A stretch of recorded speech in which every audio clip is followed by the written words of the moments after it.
students, welcome in these chemistry classes. Today, under the unit of the thermodynamics, we will discuss about the bond energy and application of the bond energy. Then we will discuss about the limitation of the first law of the thermodynamics, कि जो हमने पिछले lecture में first law of the thermodynamics study किया उसकी limitation study करेंगे. Then what are the spontaneous and non spontaneous process. फिर criteria for the spontaneity and randomness. Then summary of the spontaneity. तो जो आज का लेक्चर है हम इन टॉपिक्स को डिस्कस करेंगे. So first of all, we will discuss about the bond dissociation energy and bond energy, जिसका सिंबल है, सिंबल इसका delta H B E. Delta mean change और H B E, H mean enthalpy और bond energy. The amount of the energy required to break 1 mole bond of a particular type between two bonded atoms in the gaseous state of a substance is called the bond dissociation energy. क्या बताया हमने कि हमारे पास कोई gases state में substance है, उसका एक मोल बॉन्ड, वो भी कौन सा, एक पर्टिकुलर टाइप, उसको तोड़ने के लिए जो एनर्जी रिक्वायर की जाएगी, that energy is called the bond dissociation energy. जैसे हम यहाँ पे कुछ बॉन्ड और उनकी बॉन्ड डिसोसिएशन एनर्जी के बारे में बताएंगे. एच बॉन्ड को ब्रेकअप करने के लिए बी रिक्वायर्ड 433 किलोजूल पर mole energy. Same case chlorine chlorine, bromine bromine, carbon single bond carbon, carbon double bond with carbon, इनको ब्रेकअप करने के लिए 433, 244, 192, 347, 611 किलोजूल एनर्जी रिक्वायर की जाएगी. अब मल्टीपल बॉन्ड में और हम देखें तो oxygen oxygen double bond 498, nitrogen nitrogen triple bond 418, carbon nitrogen double bond 615, carbon oxygen double bond 741, carbon triple bond का कार्बन 837 किलोजूल एनर्जी वहां पे रिक्वायर की जाएगी. अब जो बॉन्ड एनर्जी है कि व्हाट द बॉन्ड एनर्जी, कि हमने बताया जो बॉन्ड डिसोसिएशन एनर्जी है that the energy for the particular type of bond. यदि हमारे पास किसी मॉलिक्यूल में एक ही टाइप के दो या दो से ज्यादा सेम बॉन्ड हैं तो उनको ब्रेकअप करने के लिए जो एनर्जी रिक्वायर की जाएगी that is called bond energy. The average of the bond dissociation energy of the bond of the same type in a gaseous state. जैसे यदि हम वाटर में देखें तो वाटर में पहले हमें क्या करना पड़ता है, HOH बॉन्ड को ब्रेकअप करना पड़ता है. तो बच्चों इसको ब्रेकअप करने के लिए हमें जो एनर्जी रिक्वायर की जाएगी 498.7 किलोजूल चाहिए. फिर जब यहाँ पे हमने ब्रेकअप कर दिया तो पीछे OH बॉन्ड बचा, तो OH बॉन्ड को ब्रेकअप करने के लिए जो एनर्जी रिक्वायर की जाएगी दैट 428 किलोजूल. हेंस जो वाटर की बॉन्ड एनर्जी है, इन दोनों एनर्जी का एवरेज निकालेंगे, 498.7 प्लस 428/2, इन दोनों का सम करके दो बॉन्ड हैं ब्रेकअप किया तो हमारे पास जो एवरेज एनर्जी आई 464 किलोजूल पर मोल. तो we can say that the bond energy of the water molecule is 464 kilojoule पर मोल.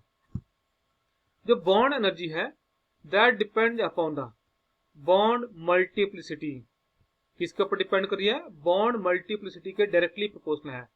मल्टीप्लिसिटी का मतलब क्या हुआ कि नंबर ऑफ द बॉन्ड्स, कि बॉन्ड ऑर्डर. यदि आप यहाँ देखें कार्बन और कार्बन में सिंगल बॉन्ड है 347, बट जब उसी कार्बन और कार्बन में डबल बॉन्ड हो गया तो 611, और जब कार्बन और कार्बन में ट्रिपल बॉन्ड हो गया 837. मीन जैसे जैसे बॉन्ड ऑर्डर इंक्रीज कर रहा है तो उसकी बॉन्ड एनर्जी या बॉन्ड डिसोसिएशन एनर्जी क्या हो रही है, इंक्रीज कर रही है. And that inversely proportional to the bond length. Mean जो लार्जर बॉन्ड होता है, जो लॉन्गर बॉन्ड होता है, बच्चों को क्या होता है, वीक बॉन्ड होता है, और जो शॉर्ट बॉन्ड होता है, स्मॉल बॉन्ड होता है, वो क्या होता है, स्ट्रॉन्ग बॉन्ड होता है.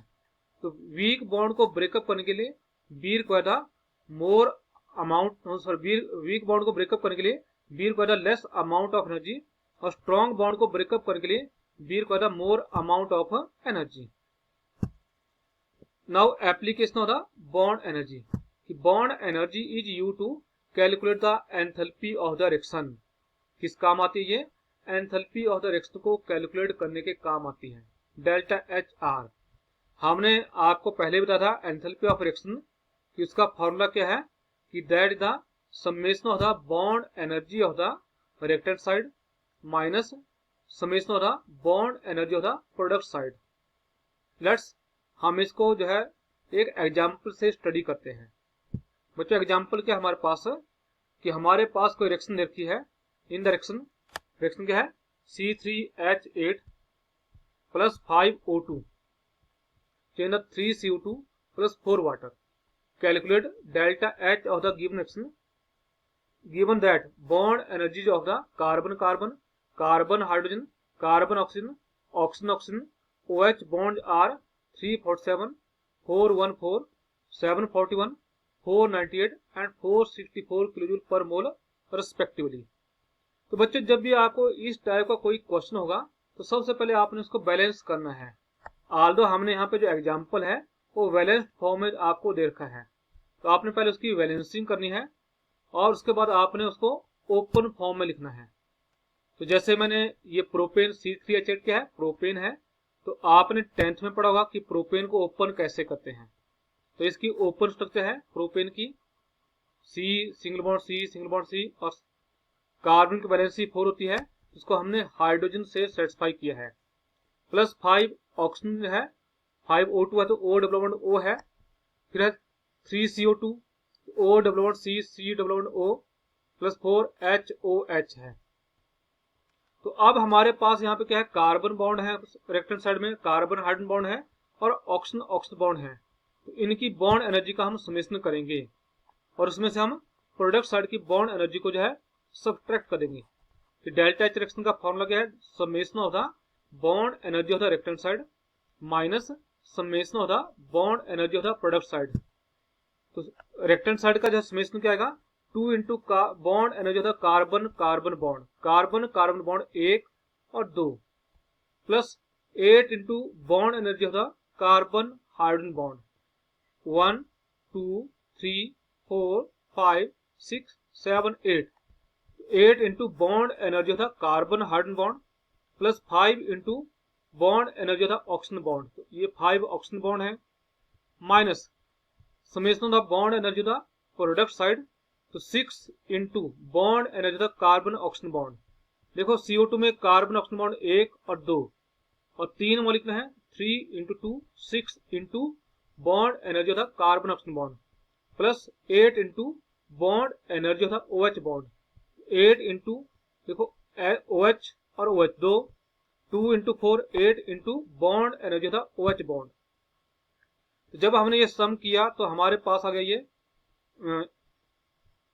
2 से इसको मल्टीप्लाई किया, 2 से 2 इंटू 3 4 7 8 इंटू 4 1 4 5 इंटू 4 9 8। ये इनकी बॉन्ड एनर्जी है कार्बन कार्बन कार्बन हाइड्रोजन और oxygen oxygen, carbon carbon carbon hydrogen और ऑक्सीजन ऑक्सीजन। ये देखिए आपके पास माइनस 6 इंटू 741 एंड 8 इंटू 464। यहाँ से वैल्यू पुट किया हमने। तो जब हमने इसको कैलकुलेट किया तो हमारे पास डेल्टा एच रिएक्शन क्या आ गया कि रिएक्टेंट साइड का आ गई वैल्यू 6496 माइनस प्रोडक्ट साइड की 8158। तो जो आंसर है कितना आ गया? 1662 किलोजूल पर मोल। और ये साइन क्या आ रहा है? नेगेटिव आ रहा है। Mean this reaction is exothermic in nature. कि बच्चों हमने आपको बताया था कि एक्सोथर्मिक रिएक्शन एक्सोथर्मिक जिनमें हीट इवॉल्व होती है। तो हीट किसमें इवॉल्व होगी? जहां पे प्रोडक्ट साइड की जो बॉन्ड एनर्जी है और रिएक्टेंट साइड की बॉन्ड एनर्जी से ज्यादा होगी। नाउ जो नेक्स्ट हमारे पास टॉपिक है that is the limitation of the first law of the thermodynamics and that decide about the spontaneity. कि स्पॉन्टेनिटी क्या होती है? कि अभी तक आपने स्टडी किया first law of the thermodynamics, जिसमें क्या बोला गया? Energy can neither be created nor be destroyed but it can change from one form into another form. ये क्या बताता है? It tell about the relationship between the heat absorb and work performed on the और by a system. It puts no restriction on the heat flow. Mean heat system से surrounding में जा सकती है और सराउंडिंग से सिस्टम में आ सकती है। मीन अनदर वर्ड में हम क्या बोले कि heat flow from hot body to a cold body और vice versa. It have no idea about the spontaneity कि स्पॉन्टेनियस प्रोसेस क्या होते हैं। स्पॉन्टेनियस प्रोसेस अभी हम बताएंगे आपको कि अब यहाँ पे यदि हम देखें कि heat from a cup of hot tea always flow to the surrounding but never reverse takes place. यदि हमारे पास हम किसी कप में हॉट टी ले तो आपने नोट किया होगा कि जो हीट है और मैटर है वो हॉट टी से जो है बाहर सराउंडिंग में जा रही है। ओके, इसका टेम्परेचर है हाई है और इसका टेम्परेचर क्या है? लो है। बट ऐसा कभी नहीं होगा कि सराउंडिंग से जो हीट है इस सिस्टम में आएगी। सराउंडिंग बाहर से जो है जो ठंडा एनवायरनमेंट है उससे हीट कहाँ पे आएगी? हॉट कप में आएगी। That not possible. But first law तो ऐसा बोलता है कि हीट सिस्टम से सराउंडिंग में भी जाएगी और सराउंडिंग से सिस्टम में भी जाएगी। It mean there is some limitation in the first law. Okay, but first law predict both type of flow. वो क्या कर रहा है? दोनों टाइप के फ्लो को प्रेडिक्ट कर रहा है। Now spontaneous process and spontaneity. कि बच्चों जैसा आपको पता है कि कोई भी प्रोसेस है जो अपनी इनहेरेंट टेंडेंसी से, जो उसकी अपनी इच्छा से अक्कर करता है, तो that type of process is called the, क्या बोलेंगे उसको हम बच्चों? स्पॉन्टेनियस प्रोसेस बोलेंगे। That type of process is called the spontaneous process. Okay, the process which occur by itself or due to little initiation are called the spontaneous process and their inherent tendency या property is called the spontaneity और इसको हम feasibility बोलते हैं। जैसे कि जो हमारे पास जो है, और इसको हम कैसे डिफाइन कर सकते हैं? the process which can occur without work being done on it। कि जो विदाउट वर्क के जो है वहां पे अपने आप अक्कर करता है उनको हम बोलते हैं स्पॉन्टेनियस प्रोसेस बोलते हैं। जैसे बच्चों आप देखते हैं शुगर को हम वाटर में ऐड करते हैं तो धीरे धीरे शुगर पानी में डिजॉल्व हो जाती है, उसको इनिशिएशन की नेसेसिटी नहीं पड़ती है। या फिर हम जहां पे जो है इग्नाइट करते हैं, जैसे आपने घर में एलपीजी बर्न करते हैं या कोयला बर्न करते हैं, आपने मैच स्टिक को या लाइटर को इग्नाइट किया तो वहां पे कंबस्टन रिएक्शन स्टार्ट होगी। तो that type the reaction are called the spontaneous reaction. क्या बोलते हैं इनको? हम स्पॉन्टेनियस रिएक्शन बोलते हैं।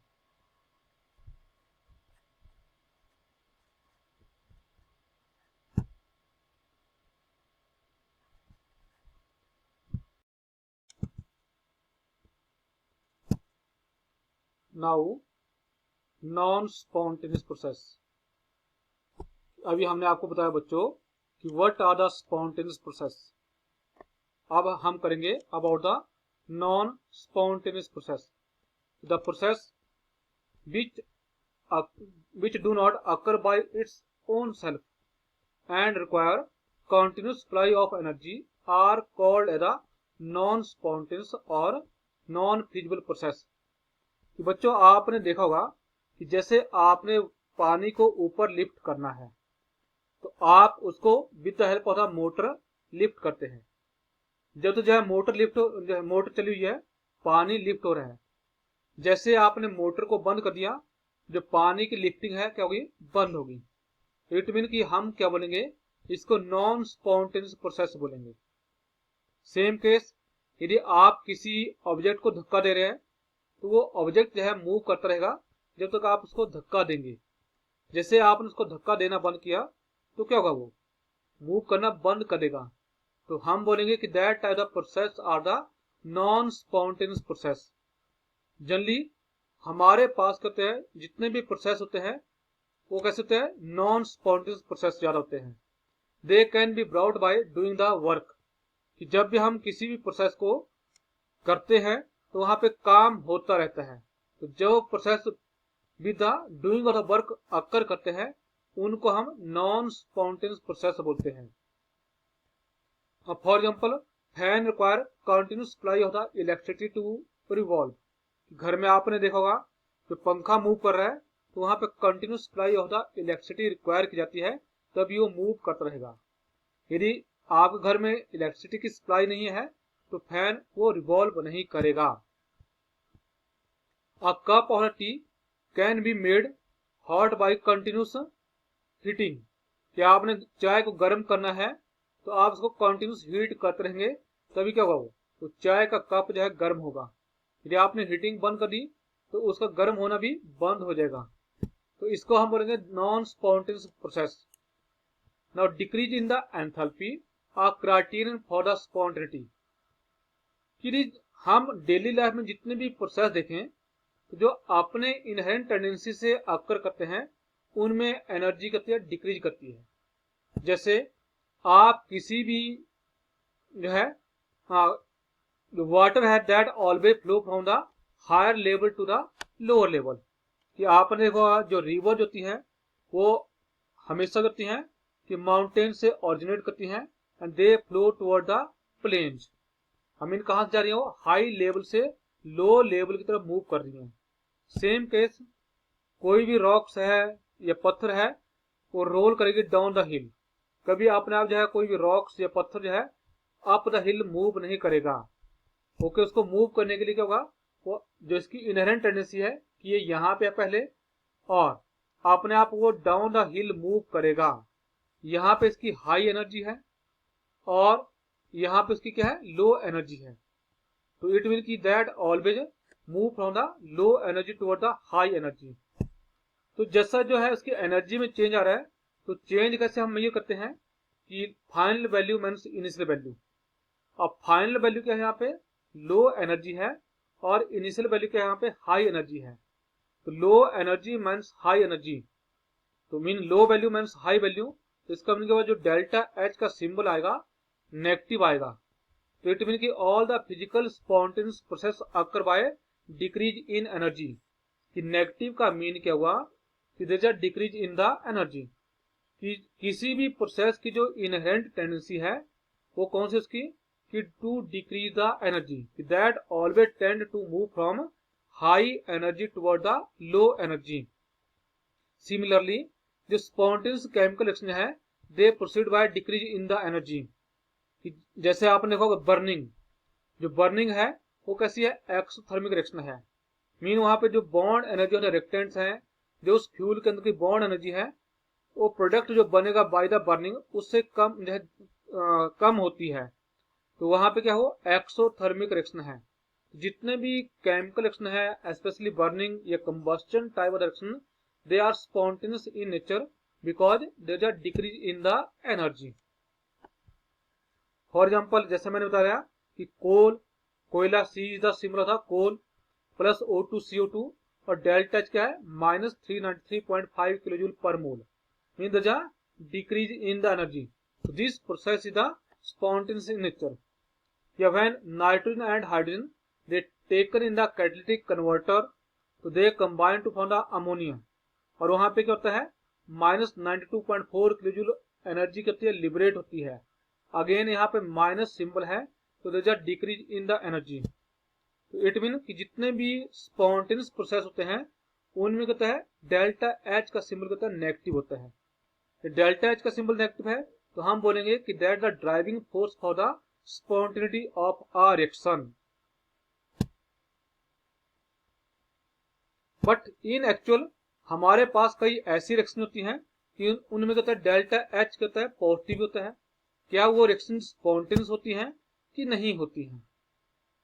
नाउ कि limitation of the decrease in the energy age criteria for the spontaneity.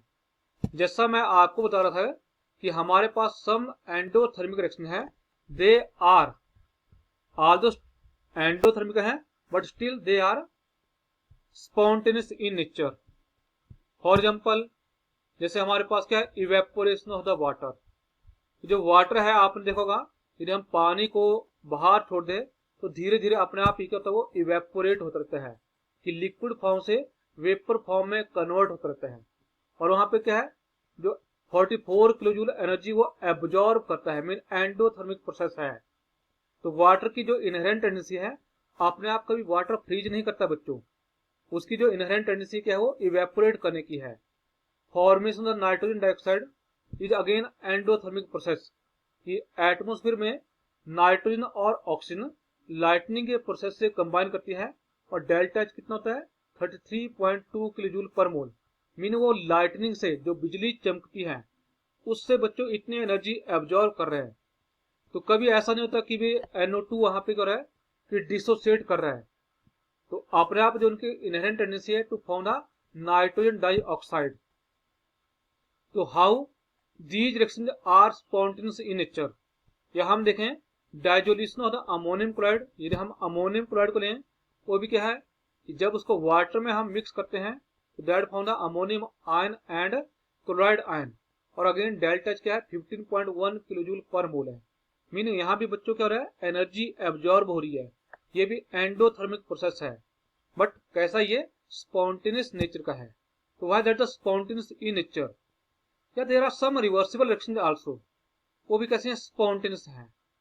कि रिवर्सिबल रिएक्शन करते हैं, यदि फॉरवर्ड रिएक्शन एक्सोथर्मिक है तो ऑटोमेटिकली क्या होगा, जो बैकवर्ड रिएक्शन होगी बच्चों वो एंडोथर्मिक होगी। Endothermic mean that the spontaneous in nature, जैसे H2 और I2 कंबाइन करते हैं 2HI बनते हैं, और 2HI अगेन डिसोसिएट करेगा और H2 और I2 बनेगा। तो फॉरवर्ड इसका डेल्टा H नेगेटिव है, तो बैकवर्ड इसकी क्या है स्पॉन्टेनियस है। कैसे इसकी स्पॉन्टेनियस, या देयर आर सम रिएक्शंस, इसके देखो बैकवर्ड है 2HI change H2 plus I2, तो डेल्टा H क्या हो गया पॉजिटिव हो गया। देयर आर सम रिएक्शंस की जो कंप्लीट नहीं होती हैं, that are again spontaneous in nature. तो फ्रॉम अबव एग्जांपल हम क्या बोलते हैं कि only delta H is negative, ये कोई सोल क्राइटेरिया नहीं है किसी भी रिएक्शन को स्पॉन्टेनियस होने के लिए। There are also another factors which decide the spontaneity of the reaction. अब वो जो है फैक्टर्स कौन से हैं, कैसे रिएक्शन स्पॉन्टेनियस होती है, और वो कैसे जो है रिएक्शन की स्पॉन्टेनिटी को अफेक्ट करते हैं, हम इसके बारे में अब स्टडी करते हैं।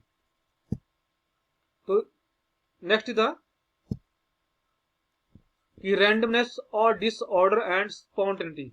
तो बच्चों जितने भी आपने एग्जाम्पल देखेंगे तो उनमें कहता है कि रैंडमनेस करती है इंक्रीज करती है, कि जो मॉलिक्यूल है देश होता है जिग जैग और फ्री मूवमेंट।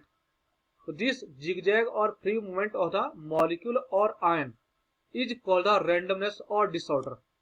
कि सिंपल एक एग्जांपल है, जैसे ही आप क्लासरूम में बैठे हुए हैं तो you are in a ordered manner, और जैसे ही घंटी बजती है और बच्चों क्लासरूम से टीचर बाहर निकलता है तो आप बाहर भागना स्टार्ट करते हैं, या कुछ बच्चे खड़े रहते हैं, कि आपकी जो इनहेरेंट टेंडेंसी है दैट्स द डिसऑर्डर रैंडमनेस, वहां पे क्या है चाओटिक कंडीशन हो जाती है, डिसऑर्डर क्रिएट हो जाता है।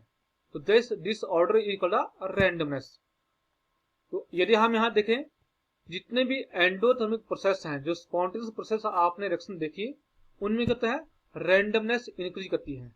जैसे वाटर सॉलिड था, सॉरी वाटर लिक्विड था, किस फॉर्म में चेंज हुआ, वाटर गैसेस फॉर्म में कन्वर्ट हुआ।